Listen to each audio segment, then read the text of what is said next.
The morning sun spilled across the cracked sidewalks of Montgomery, Alabama, bathing the sleepy city in shades of gold and dust.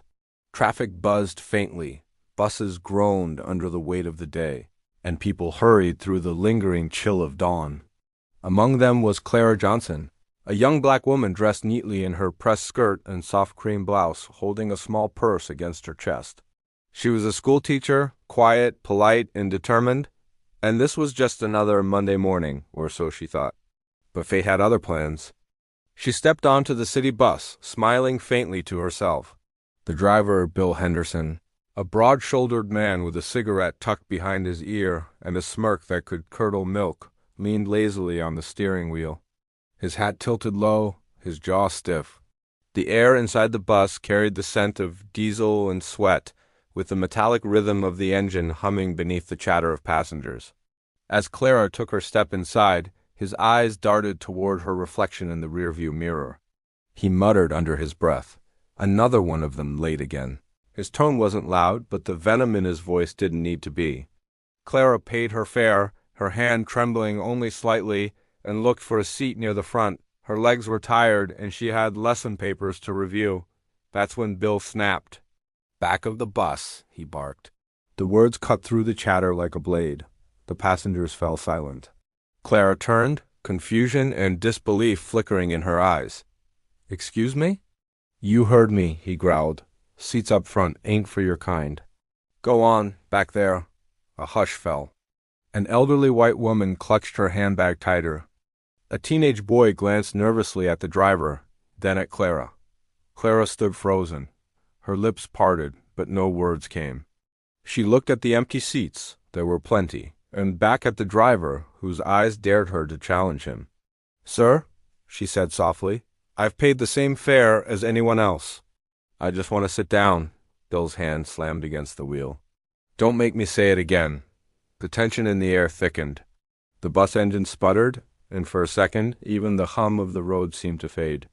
Then Clara, shoulders heavy but eyes unbroken, turned and walked slowly toward the back. Each step echoed with humiliation, each breath carrying the weight of a century's worth of injustice. But fate doesn't look away for long. As the bus rolled through the busy streets, Bill shot smirks into the mirror, clearly proud of himself. His buddies at the depot had been joking all week about keeping people in their place. And now, he felt like he had done his part. He didn't know that karma was already waiting around the corner, literally. The intersection of Oakwood and Jefferson was notoriously tight. Drivers were supposed to slow down, but Bill, cocky and careless, was too busy glancing at Clara's reflection, muttering to himself about discipline and respect. As he turned the corner too sharply, a delivery truck honked loudly, a long blaring warning that shattered the silence. "Watch it." A passenger yelled. Bill yanked the wheel, but it was too late. The bus clipped the back of the truck with a loud screech, sending sparks flying. People screamed. The vehicle jolted violently, throwing passengers forward. Clara braced herself against the window as a bag flew past her face. The bus came to a halt with a painful hiss of air brakes. "Everyone all right?" someone shouted. Bill cursed under his breath, stumbling out of his seat. "Damn fool truck driver. Can't even drive straight." But the delivery driver, a middle-aged black man named Jerome, stepped out, glaring at Bill. "You took that corner too fast." Bill sneered, his voice dripping with arrogance. "You people never admit when you're wrong." Jerome folded his arms. "You mean you people who don't know how to drive?" Murmurs spread across the bus. Several passengers shook their heads, embarrassed. A white woman muttered to her friend, "He shouldn't talk like that." Bill's temper flared, his face turning red. "Don't you tell me how to do my job," but before he could finish, the police car that had been idling down the street pulled up beside them. Officer David Collins, known for his sharp eye and even sharper sense of justice, stepped out. He was white, young, and surprisingly calm, the kind of man who didn't tolerate nonsense. "What's going on here?" Collins asked, adjusting his hat. Bill launched into a rant about reckless truck drivers and damaged property. He even threw in a few exaggerated gestures for good measure. But Collins didn't interrupt. He just listened, his eyes occasionally flicking toward the passengers inside the bus, toward Clara, who sat quietly, her hands still trembling. When Bill finally stopped talking, Collins turned to Jerome. "You?" Jerome sighed. "I was driving straight. This bus came flying out of the turn. He nearly hit a kid on the sidewalk." Collins raised a brow. "Is that so?" Bill scoffed. "You gonna take his word over mine?" The officer's jaw tightened. "I'll take the truth. Why don't we check the street camera footage?" That's when the first crack of fear appeared on Bill's face. The camera, recently installed by the city, had a perfect view of the intersection. Within minutes, Collins watched the replay on his cruiser's screen. There it was. Bill turning the corner too fast, cigarette in mouth, glancing toward the back of the bus instead of the road. The footage didn't lie. "Step out of the vehicle, Mr. Henderson," Collins said flatly. "What? You can't be serious." "I am. You're being cited for reckless driving, and you're lucky no one got seriously hurt." As Collins began writing the report, a murmur of satisfaction rippled through the passengers. Clara sat still, her heart pounding. She hadn't said a word, but justice had begun to stir, not from her voice, but from the quiet power of truth itself. Bill, fuming, glanced back at her reflection. For a fleeting second his pride faltered. His hand shook as he took the ticket. "You people think you've won something," he spat quietly. Clara finally met his eyes in the mirror. Her voice was calm, steady. "Not won, sir. Just seen." That line lingered in the air as the passengers slowly got off to transfer to another bus. Collins made sure they were safe, even offering Clara an escort. As she stepped onto the replacement bus, her fellow passengers, some white, some black, nodded to her with quiet respect. Something in that moment had shifted. The afternoon sun leaned heavy against the horizon as Bill Henderson sat on the curb outside the depot, a half-crumpled ticket in his hand and shame simmering under his skin. The laughter of other drivers echoed somewhere behind him. They'd all heard by now. The story was spreading faster than wildfire. Bill got pulled over for reckless driving right after mouthing off on his route. He clenched his jaw, tore the ticket in two, and muttered, "Bunch of idiots." He kicked a soda can into the street and stomped back toward the bus bay. His supervisor, a burly man named Frank Bailey, stood near the garage door, clipboard in hand. Frank was usually all bark and no bite, but today his glare was pure steel. "You're benched," Frank said without preamble. City saw the footage. "You embarrassed the company. Reckless driving, passenger complaints. What the hell were you thinking?" Bill's shoulders tightened. "It was an accident. That truck cut me off." Frank's eyes narrowed. "You can lie to yourself, Bill, but you can't lie to the camera. You're off routes for a week. Clean the yard." "Maybe that'll cool your temper." Bill's face darkened. A week as suspension meant a week as pay gone, and more time to sit with the humiliation. He opened his mouth to argue, but saw the look on Franca's face and thought better of it. As he turned to leave, a familiar voice floated behind him. "Maybe next time you'll think before shouting at people." He froze. It was Nancy, another driver, sharp-tongued, mid-30s, and utterly unafraid to call anyone out. She leaned against her bus, smirking. "Heard you told some lady to sit at the back? Didn't you get the memo we stopped doing that nonsense decades ago?" Bill glared at her. "Mind your business." She tilted her head. "Oh, it's everyone's business when you crash a city bus." Her laugh followed him all the way across the depot. He jammed his keys into his old pickup truck and drove off, the memory of Clara's calm eyes burning in his mind. He told himself she was the reason for all this.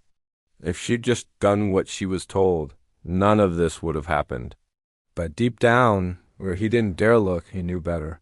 That night, a storm rolled in. Lightning flashed across the window of his small, cluttered apartment. Empty beer cans sat on the table beside overdue bills and a framed photo of his late father, a man whose hard hands and harsher words had shaped him. "You stand your ground, son," his father had once said, his voice rough as gravel. "Never let anyone disrespect you. Doesn't matter who they are." Bill drained another can, muttering, "You were right, Dad. They don't understand respect." But when thunder cracked outside, the sound made him flinch. His apartment felt smaller than usual, suffocating. He stared at the ticket pieces on the table, then at his reflection in the darkened TV screen. For a moment he thought he saw a movement behind him, a flicker of light, a shadow shifting, but it was only the storm. Still, unease crept through his chest. The next morning, Bill showed up to the depot early, determined to prove himself. Just one mistake, he told himself. Everyone deserves a second chance. Frank tossed him a mop. Yard duty. Start with bus 27. Bill gritted his teeth. Bus 27. The same one from yesterday. When he stepped inside, the smell of oil and burnt rubber still lingered. A faint smear on the windshield marked the exact spot where the truck had clipped them. But something else caught his eye. A small handkerchief on the floor by the last seat. White with embroidered edges. C.J. Clara Johnson. He stared at it for a long time. He should have tossed it in the trash, but something made him hesitate. He stuffed it into his pocket and started cleaning. Hours passed. Rain drummed on the metal roof. Somewhere in the corner, a radio played faint gospel tunes. Bill scrubbed the seats, muttering to himself until the depot phone rang. Frank called out from his office. Henderson. Police want to see you downtown. Bill froze. What for? Didn't say better get moving. His stomach tightened. He jumped in his truck and drove through the rain to the station. Inside, the air was sharp with the scent of coffee and paper. Officer Collins was there again, waiting at the counter. Bill's tone was defensive from the start. What now? I already paid the fine. Collins nodded slowly. We're aware. This isn't about the ticket. It's about a complaint filed this morning. Bill blinked. Complaint? From who? Passenger on your route, Miss Clara Johnson. The name hit him like a slap. Collins continued. She reported discriminatory treatment. There were witnesses who confirmed your behavior. The city's reviewing your license. Depending on how the board rules, you could lose your job permanently. Bill's breath caught. You can't do that. I've been driving 20 years. Collins looked him straight in the eye. Then you should have known better than to treat someone like that. When Bill stormed out, rage surged through him so hot it blurred his vision. He drove aimlessly through the rain until his truck sputtered near the edge of town. He pulled over beside an old diner, its neon sign flickering like a dying heartbeat. Inside, the waitress, a heavy-set woman with kind eyes, poured him coffee. Rough day, hun? He didn't answer. He just stared at the swirling steam. At the counter, nearby, two older men were talking. You hear about that bus driver who got caught on camera? One said, serves him right. Bill stiffened. People need to mind their business, he muttered. The waitress raised an eyebrow. Sometimes karma just minds it for them.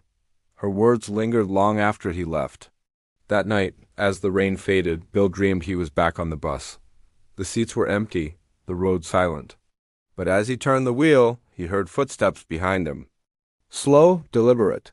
He looked into the rearview mirror. Clara sat in the back seat, eyes calm, a faint light around her. He turned to speak, but his voice wouldn't come out. The bus began rolling backward on its own, faster and faster, lights flickering, gears screaming. Clara's reflection never moved. He woke up drenched in sweat. When he arrived at the depot the next morning, Frank was waiting with folded arms. The board meets tomorrow. You better start thinking about what you'll say. Bill tried to swallow his panic. Maybe if I apologize. Frank sighed. You should. That woman deserves one. Bill stared at him. Apologize? To her? The thought scraped against his pride like sandpaper, but he was out of options. That afternoon, he found Clara at the small elementary school where she taught. Kids laughed and chased each other in the yard while she stood under the awning, collecting papers from her students. When she saw him, her smile faded. Mr. Henderson. He removed his cap awkwardly. Ma'am, He cleared his throat. Came to say sorry. About the bus. Didn't mean to upset you. Her gaze was steady. You didn't just upset me. You humiliated me. In front of strangers. For no reason except the color of my skin. He looked down. Yeah, I know. For a long moment, there was only the sound of rain dripping from the roof. Then she said quietly, Do you know why I filed that report? He shook his head. Because silence keeps people like you thinking it's okay. I didn't do it to ruin your life, Mr. Henderson. I did it so maybe you'd understand. Something in her tone, not anger, but sorrow, pierced him deeper than any scolding could. He nodded slowly. I understand now. She looked at him, unsure if she believed him. I hope you mean that. He left the school with the faintest crack in the shell he'd built around himself. The rain had stopped. The sky was clearing, but karma wasn't done. It had one last lesson to deliver, one that would turn his world completely upside down.